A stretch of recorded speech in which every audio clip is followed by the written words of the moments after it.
CMR shopping mall మన BHEL circle లో మార్చి 20న energetic star Ram Pothineni గారిచే గొప్ప ప్రారంభం. 1,00,000 మెజారిటీతో గెలుస్తానని పవన్ కళ్యాణ్ ఎప్పుడైతే చెప్పారో అప్పటి నుంచి వైసీపీ ఫోకస్ మారిపోయింది పిఠాపురం పైన. పిఠాపురంలో ఎలాగైనా గట్టి పోటీ ఇవ్వాలి, లేదంటే పిఠాపురం సీటుని చేజిక్కించుకోవాలని చెప్పేసి వైసీపీ కొత్త వ్యూహాలను తెరపైకి తీసుకొచ్చింది. పిఠాపురం నుంచి వంగా గీతకు కాకుండా కాపు సీనియర్ నాయకుడు ముద్రగడ పద్మనాభంకు టికెట్ ఇస్తారు. ముద్రగడ పద్మనాభంనే పవన్ కళ్యాణ్ పైన పోటీకి దించుతారని అందరూ అనుకున్నారు. కానీ చివరికి వంగా గీతకే టికెట్ ఇచ్చింది వైసీపీ.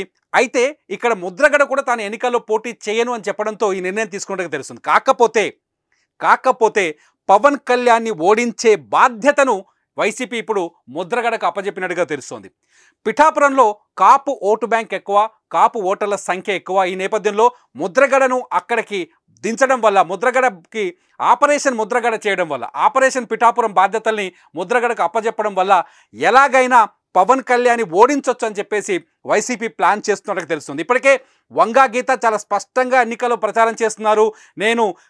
నేను కూడా కాపు బిడ్డనే, కాపు సామాజిక వర్గానికి చెందిన నాయకురాలనే, కాకపోతే నేను అన్ని సామాజిక వర్గాలకి సమాంతరంగా ఉన్నాను, అన్ని సామాజిక వర్గాల సంక్షేమం కోసం పనిచేస్తానని చెప్పేసి వంగా గీత ప్రచారం చేస్తున్నారు. కాకపోతే ఆపరేషన్ కాపు అనేది పిఠాపురంలో చాలా ఇంపార్టెంట్గా మారినట్టుగా తెలుస్తోంది. ఎందుకంటే పవన్ కళ్యాణ్ అక్కడి నుంచి పోటీ చేయడం, పవన్ కళ్యాణ్ కూడా కాపు సామాజిక వర్గానికి చెందిన వ్యక్తి కావడం, దీంతో వంగా గీత కూడా కాపు సామాజిక వర్గానికి చెందిన వ్యక్తి కావడంతో ఇక్కడ కాపుల ఓట్లు ఎటువైపు ఉంటాయనేదే కీలకంగా మారబోతుంది. రాజకీయంగా ఇది అందరికీ తెలిసిన విషయం. అయితే ముద్రగడను రంగంలోకి దించడం వల్ల పిఠాపురంలో ఉన్న కాపు ఓట్లని ఎలాగైనా తమ వైపు తిప్పుకోవాలని వైసీపీ బలంగా ఆలోచిస్తున్నట్టుగా తెలుస్తుంది. ఇప్పటికే సోషల్ ఇంజనీరింగ్ను ప్రారంభించింది. అన్ని ఇతర కులాలు కావచ్చు, ఇతర సామాజిక వర్గాలు కావచ్చు, వాళ్ళని ఆకట్టుకునే ప్రయత్నం చేస్తుంది. తాజాగా జనసేనలోంచి ఎవరైతే పవన్ కళ్యాణ్ వైపు తిరిగారో, గతంలో పవన్ కళ్యాణ్ కోసం పనిచేశారో, ఎవరైతే గతంలో ఇప్పుడు పవన్ కళ్యాణ్ కోసం పనిచేయడానికి సిద్ధంగా ఉన్నారో వాళ్ళందరినీ ఆకర్షించే పని మొదలుపెట్టింది వైసీపీ. కేవలం కాపు నాయకుల్ని ఆకర్షించడంతో పాటు వైసీపీలోకి చేరికల్ని పెంచేందుకు, జంపు జిలాలీని తీసుకొచ్చేందుకు ఆ బాధ్యతల్ని ముద్రగడ పద్మనాభానికి అప్పగించినట్టుగా తెలుస్తుంది. అధికార వైసీపీ కూడా పూర్తిగా ఫుల్ ఫోకస్ పెట్టింది పిఠాపురం పైన. ఎలాగైనా పిఠాపురాన్ని చేజిక్కించుకోవాలని అన్ని మార్గాలు అన్వేషిస్తోంది. టీడీపీ జనసేన నుంచి పార్టీ మారే నేతలను వలపన్ని పట్టుకుంటుంది ఫ్యాన్ పార్టీ. ఈ క్రమంలోనే గత ఎన్నికల్లో పిఠాపురంలో జనసేన నుంచి పోటీ చేసిన శేషకుమారితో పాటు పలువురు జనసేన నేతలు తాజాగా వైసీపీ తీర్థం పుచ్చుకుంటున్నారు.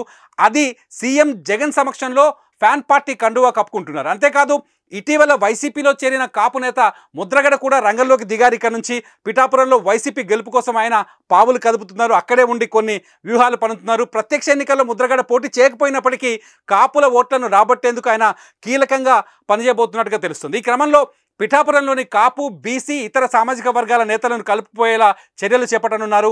వైసీపీలో చేరే జనసేన నేతల కార్యక్రమాలని సీఎం జగన్తో పాటు ముద్రగడ కూడా హాజరవుతున్నారు. ఆయన దగ్గరుండి క్షుణ్ణంగా పరిశీలిస్తున్నారు. పిఠాపురంలో పవన్ను గెలవడం అంత సులభం కాదు, కష్టపడితే సాధ్యమవుతుందనే స్ట్రాటజీతో వైసీపీ వ్యూహరచన చేస్తున్నట్టుగా తెలుస్తుంది. పిఠాపురం నుంచి ఎమ్మెల్యేగా గెలిచిన అనుభవం ఉన్న వంగా గీత ఉంది. పిఠాపురంలో కాపు సామాజిక వర్గ ఓట్లతో పాటు బీసీ, ఎస్సీ ఓట్లు కూడా కీలకం. దీంతో బీసీలో మత్స్యకారులు, పద్మశాలీలు అధిక సంఖ్యలో ఉన్నారు. వైసీపీ ప్రభుత్వం పలు పథకాల ద్వారా ఆయా కులాలకు లబ్ధి చేకూర్చింది ఇప్పటికే. అదే విషయాన్ని డాక్యుమెంటరీల రూపంలో ప్రజలకు వివరించే ప్రయత్నం చేస్తున్నారు వైసీపీ నేతలు. కాపు సామాజిక వర్గ నేతలు ముద్రగడ, వంగా గీత డీల్ చేస్తున్నా మంత్రి దాడిశెట్టి రాజా వంటి ఇతర నేతలు బీసీ, ఎస్సీ ఓటర్లతో మమేకమవుతున్నారు. అంతేకాదు ఇంకా కొంతమంది నేతలను కొత్తపల్లి, గొల్లపల్లి మండలాలకు ఇన్ఛార్జీలుగా బాధ్యతలు అప్పచెప్పబోతున్నారు. ఏది ఏమైనా పిఠాపురం సీటు గెలవాలనే పట్టుదలతో వైసీపీ పట్టు మీద ఉంది. చూద్దాం మరి పిఠాపురంలో పవన్ గెలుస్తారా, వైసీపీ పంతం గెలుస్తుందా?